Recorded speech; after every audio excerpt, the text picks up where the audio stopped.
dans ma rue, il n'y a rien. Il n'y a rien à voir, rien, tu dis, il n'y a rien. Il y a des ravages de silence entre nous. Des arbres inclinés sous lesquels nous traversons. Des choses légères se posent sur nos bouches, souriantes. Les nuits, les journées défilent, il n'y a rien, il n'y a rien, il y a tout ce que je ne dis pas. Les lieux d'art, lieux d'amour, lieux de piété, lieux de pitié, parfum, poison, jusque dans les baignoires trop blanches. Des choses mortes et luisantes au fond, il n'y a rien. Il y a des vieux qui savent.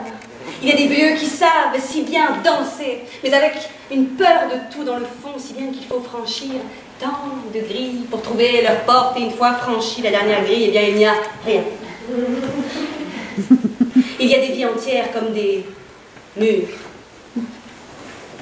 du cancer à l'œuvre, des fruits gonflés, la prostitution de l'innocence, de la tristesse en taxi, des regards tout neufs, des rires malades, de l'ignorance en armes, des affiches certifiées menteuses, et tout ce qui vont sans yeux dans la beauté des choses. Il y a tes yeux, revenus d'un pays arbitraire.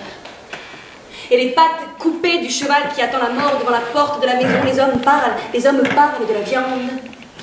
Et celui-là qui attend le drapeau de toutes les étoiles autour du cou, sale et imbibé d'alcool, attendre encore un peu pour approcher la mèche et faire flamber l'auréole, sa tête folle dedans, réplique de Pierrot, et que la vie saute enfin comme un tigre de cirque au travers du collier brûlant.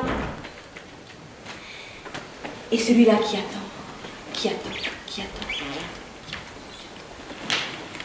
Est-ce qu'on peut dire attendre? Est-ce qu'on peut dire attendre s'il n'est pas vraiment là? S'il n'est pas vraiment là? Sous le fil à linge, des fripes roses. Il est en train de sécher parmi les torchons de la couleur des pauvres ses yeux dedans sa tête qui ne voit plus rien. Ses yeux dedans sa tête qui ne voit plus rien. Accroupi chez les maraudeurs de rêve, dans la grande misère de ceux qui ne font plus de phrases.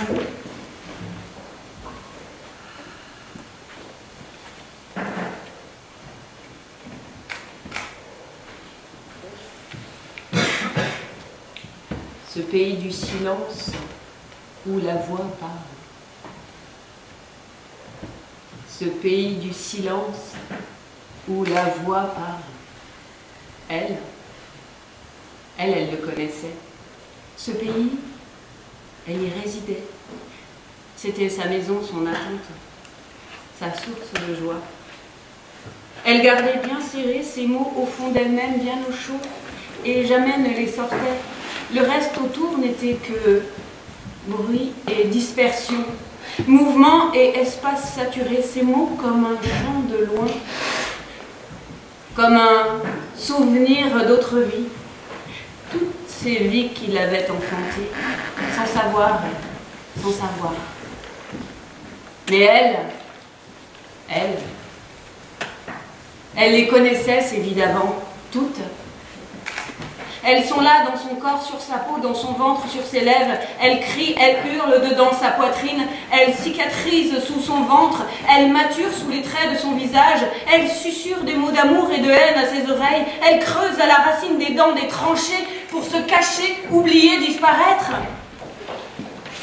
Mais elle les voit. Elle les écoute.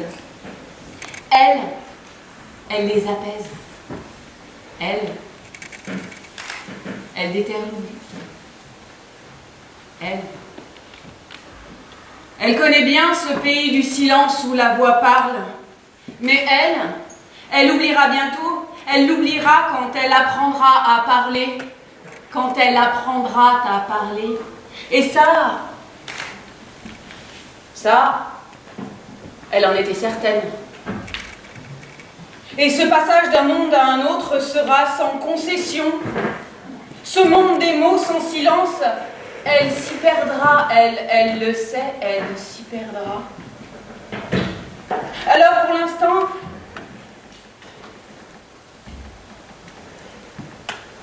elle reste dans ce pays du silence où La voix chante.